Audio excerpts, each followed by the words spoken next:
Are we using the mic? They said Good morning, everybody. Good morning. Good morning. Thank you. My name is Alicia Nascimento, representing New York Communities for Change and the Invest in Our New York Coalition. Woo! Yeah. We are here today because we are calling Housing. on the state. Yes, my friend, So housing. many people without houses, 50 and up. See, this is the kind of reaction that we get because we know New Yorkers overwhelmingly oppose corporate giveaways and support investing in public goods like housing, right? And that's what we just saw the woman who just walked by. But I just wanted to say we are here today because we are calling on the state legislature to reject Governor Kathy Hochul's billionaire budget and reject corporate giveaways and instead invest in working people. Now you must wonder why we're standing right here in front of Madison Square Garden. And the reason is because James Dolan, the billionaire CEO. But Wendy, here we go. She started talking about him. I know exactly. The wind responded. too bad. So the reason why we're standing in front of Madison Square Garden is because James Dolan, the billionaire CEO, owner of Madison Square Garden, owner of the Knicks, Radio City Music Hall, you can keep going and going and going. He has been receiving $43 million a year of state taxpayer money that is coming from our pockets. Over the past 40 plus years, this has amounted to almost $1 billion of our money to a billionaire CEO that is taking advantage and using facial recognition technology to keep away the people he doesn't like, just like our governor here, Kathy Hochul, who happens to have received over $500,000 in kickbacks from James Dolan so he can get his corporate giveaways.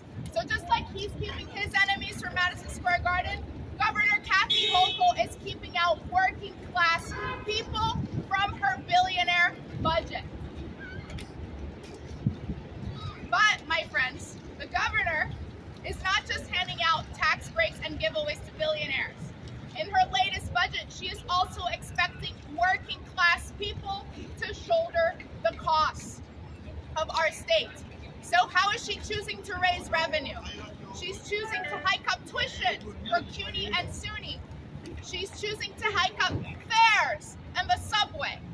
She's choosing to impose a cigarette tax. She's choosing to impose a regressive payroll tax rather than raise money from the billionaires who have gotten even richer during the pandemic. And now I keep referring to Governor Kathy Hochul, right? But I think a more appropriate name would be Crooked Kathy.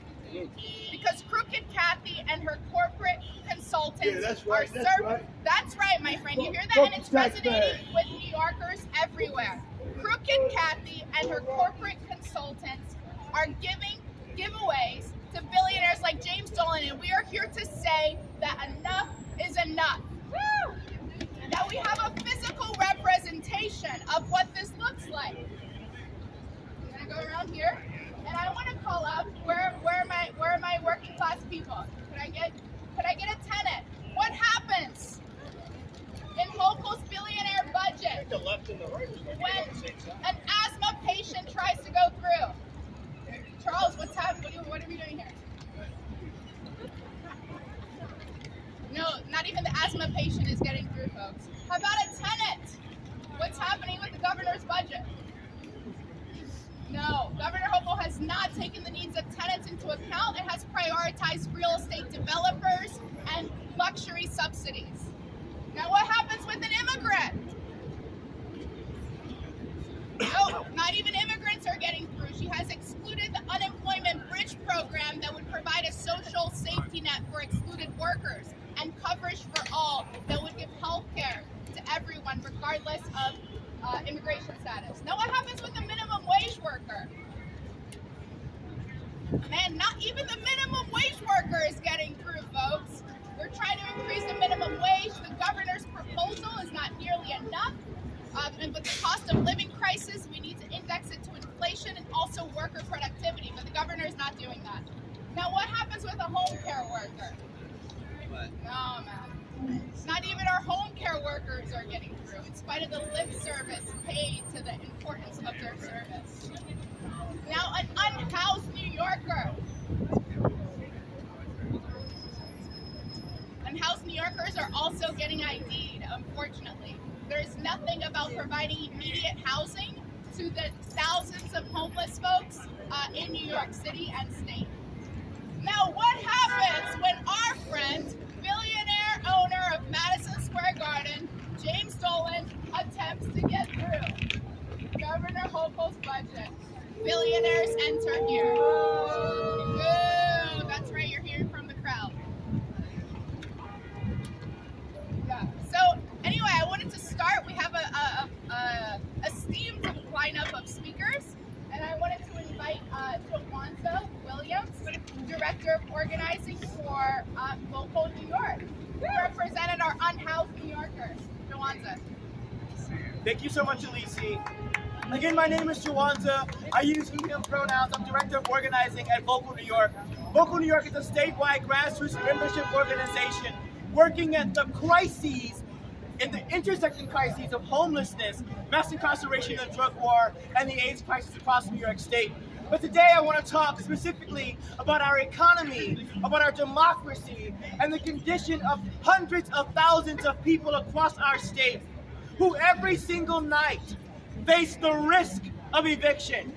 And the nearly 100,000 people that are experiencing homelessness, not just in the city of New York, but across our state in cities like Rochester, Buffalo, Syracuse, Albany, and across Westchester County, and every county in between. For the last 7 years, consecutively in the city of New York alone, over 100,000 students go to schools, our public school children going to school from a shelter. So what we need is an unprecedented response to an unprecedented crisis. So that means putting our money, our public dollars, where they are most needed by our struggling public. That looks like initiatives like the statewide housing voucher program, the Housing Access Voucher Program, HAVP. This is a Section 8 style program that would house people experiencing homelessness. It would protect people who are at risk of eviction.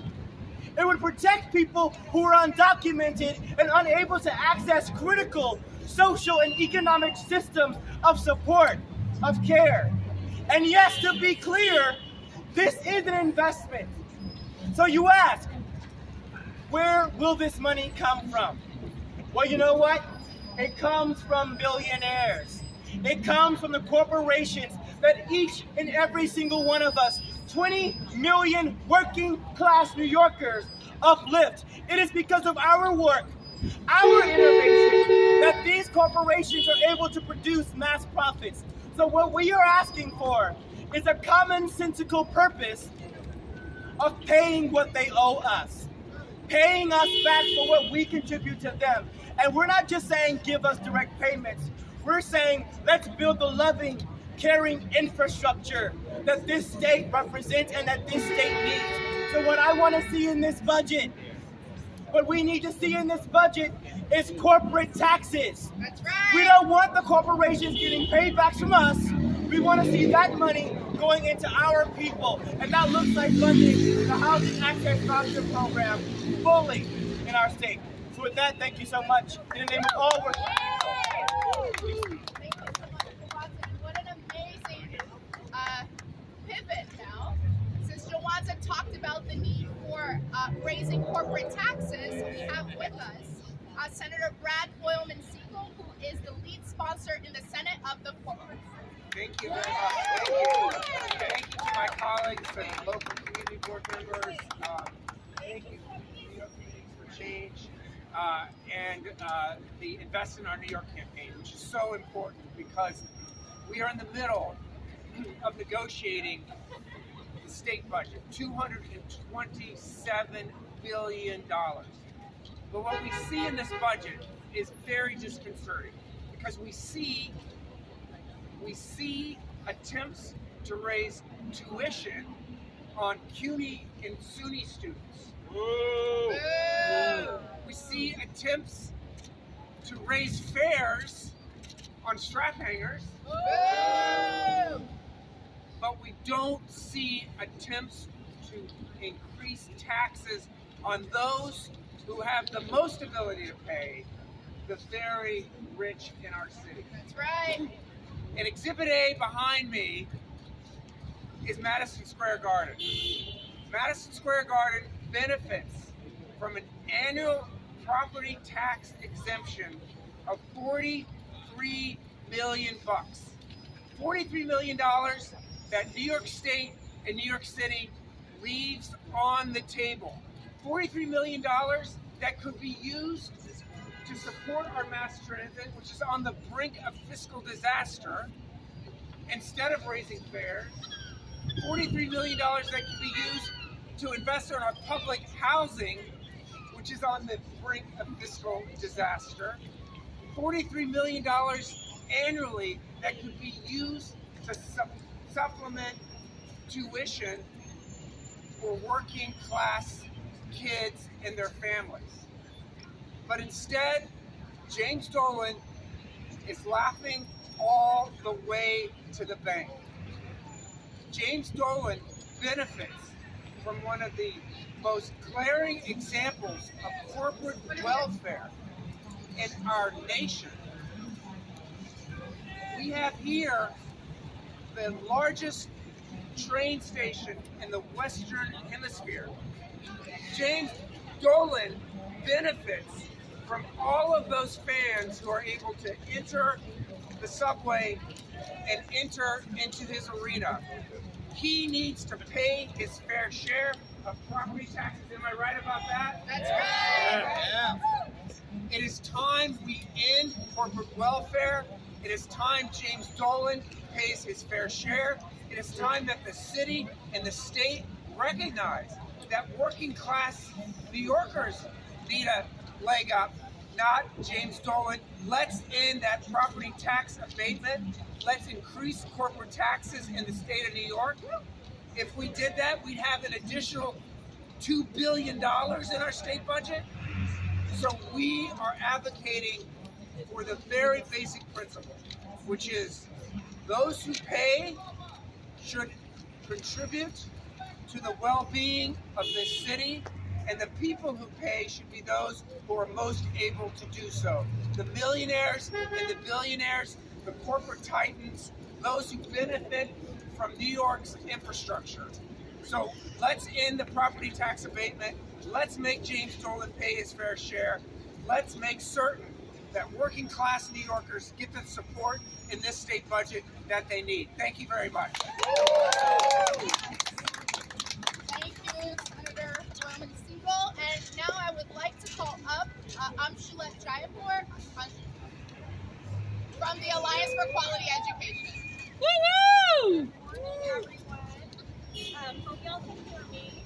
So as I was walking by the building behind us, I noticed that this month Madison Square Garden is celebrating women's empowerment. So I have a message for the CEO James Dolan and for Governor Hochul. We don't need to be empowered. We are already powerful.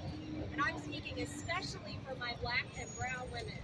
What we need is for the ultra-rich and the corporations that love them to pay their fair share just like the rest of us. While James Dolan and Madison Square Garden enjoy criminal tax rates, child care workers, especially Black and brown women, are living in poverty because the state chooses corporate welfare over caring for our children. Raising the corporate tax and closing the loopholes would put desperately needed money back in our society.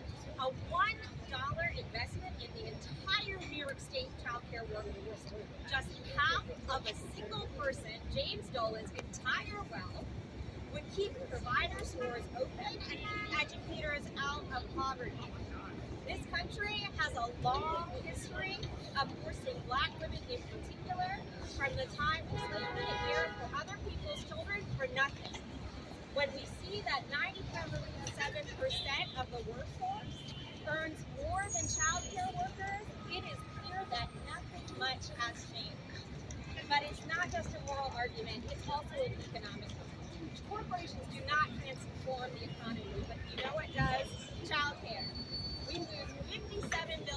annually because of a lack of affordable childcare.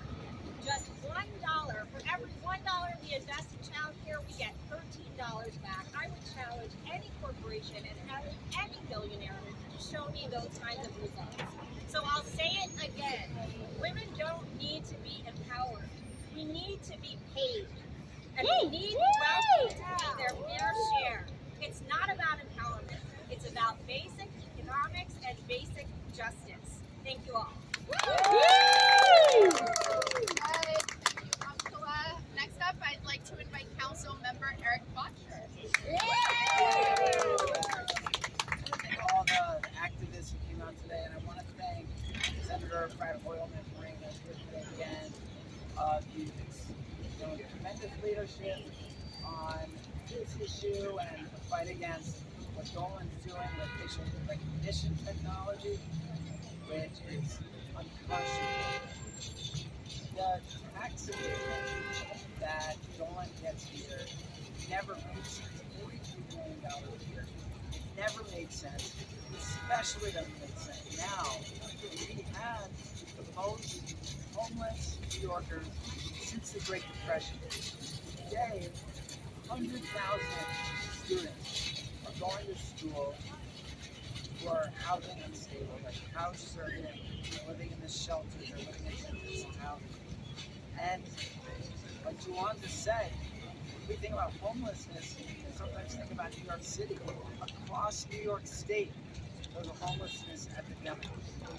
The MTA is on the brink of a fiscal cliff, and that's more than a euphemism.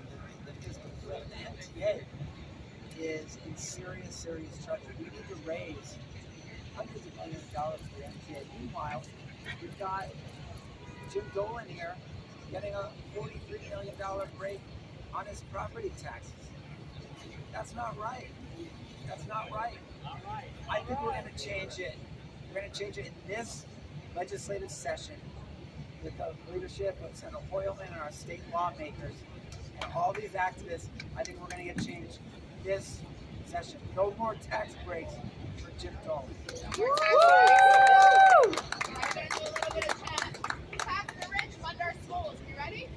Tax the rich! Fund our schools! Tax the rich! Fund our schools! Tax the rich! Fund our schools! Tax the rich! Fund our schools! Tax the rich! Fund our schools! Tax the rich! Fund our schools! Hi, thank you, everybody.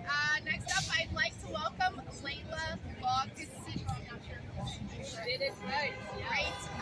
She's the Community Board 5 Chair of Land Use Committee. Thank you so much. Thank you. Thank you to all the activists who are here today. Thank you to our great Senator Brad Holman Siegel, our Council Member Eric Botcher. My name is Layla Logizico. I'm the Chair of the Land Use Housing and Zoning Committee for Manhattan Community Board 5. This little building behind us sits in our community. And as you've heard already, this little building enjoys a full tax exemption. So it's not a tax abatement where they would pay a little less taxes. It's a full tax exemption, meaning that this building pays zero taxes in property real estate taxes. I want to thank Senator Holman Siegel for his advocacy on fiscally responsible corporate tax policies, and we have a long way to go. So we're here in front of Madison Square Garden, the most blatant example of bad tax policy. In 1982, Madison Square Garden was given a full tax exemption on their real estate taxes. New York City mayor at the time, Mayor Ed Koch, later said that he thought it was only for 10 years. Oops, it was actually in perpetuity. And therefore, Madison Square Garden has enjoyed a tax exemption for 41 years and counting. Madison Square Garden has foregone paying what amounts pretty much to $800 million. It will reach $1 billion if this tax exemption is not repealed in 3 years. On a recent interview, Madison Square Garden owner justified the tax exemption by saying that all New York large sport arenas don't pay taxes. Well, he needs to redo his reconsider where he's getting his information. So for a quick refresher, Yankee Stadium pays $84 million in taxes per year.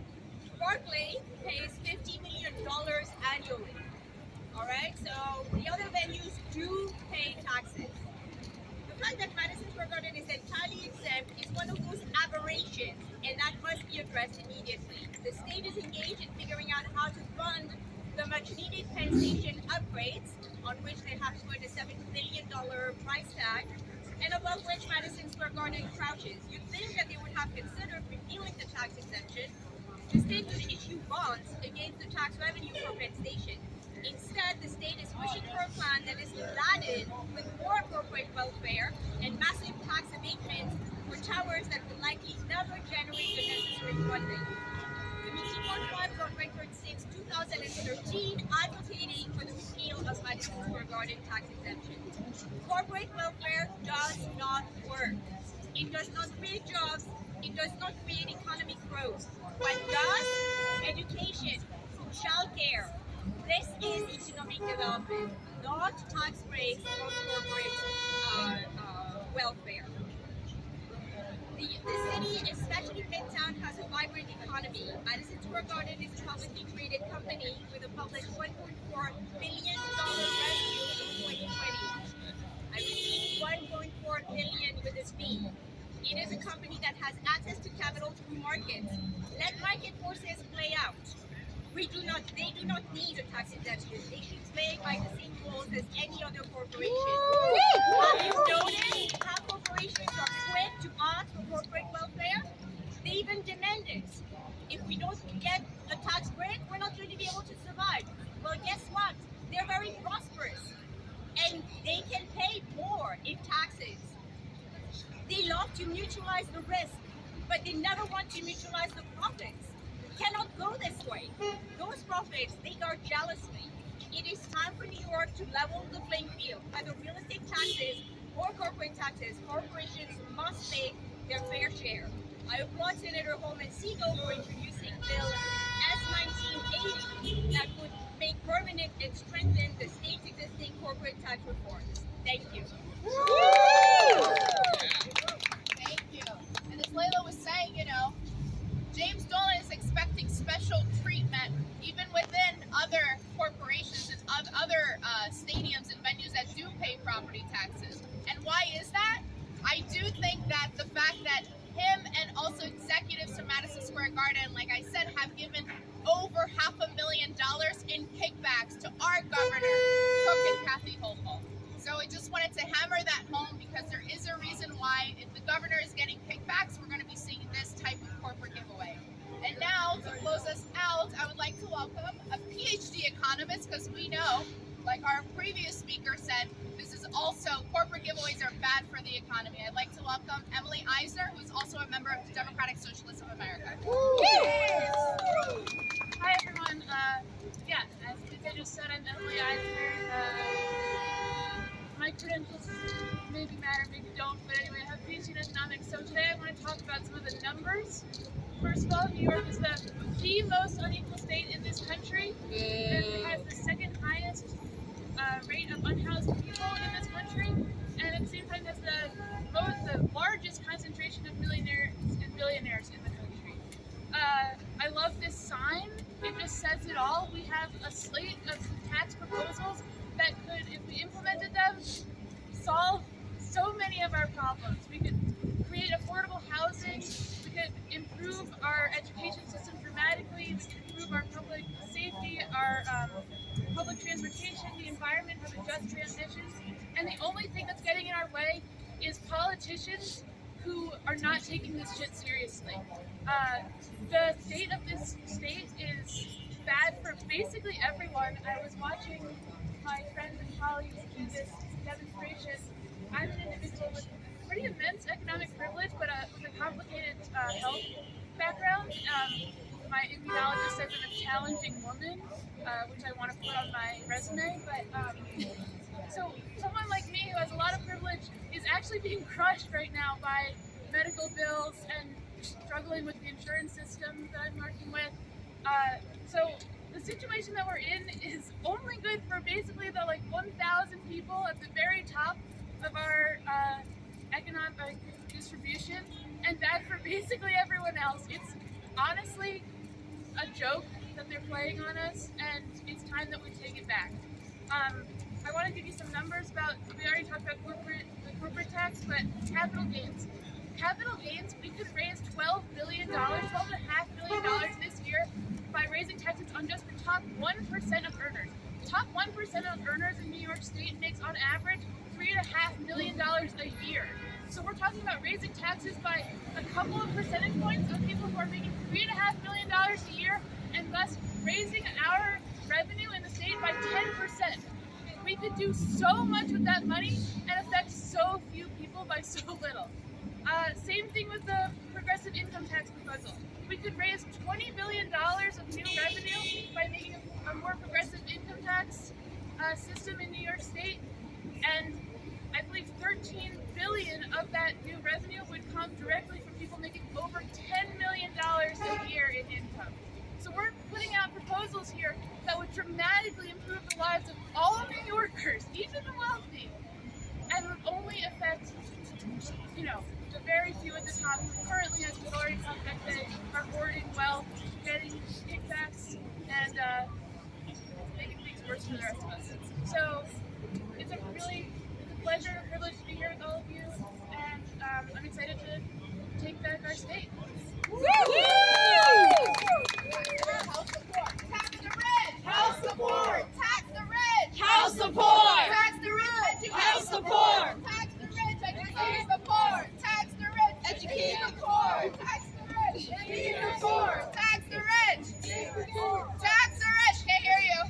Tax the rich. That's right. That's right, everybody. So just wanted to reiterate that we're saying no more tax breaks for big businesses, no more giveaways to corporate donors. It's time to invest in working people. It's time to invest in our New York and not billionaires like James Dolan. And I just wanted to end also by thanking the following organizations and the folks who participated in today's rally, including Senator Brad Hill. Thank you. Councilmember Eric Botcher, Layla from Community Board 5, Make the Road New York, Make the Road New York, New York Communities for Change, Brooklyn Indivisible, NYC DSA, Rise and Resist, Strong Economy for All, and Vocal New York. Thank you everybody for being here again, and remember, tax the rich, house support. Woo!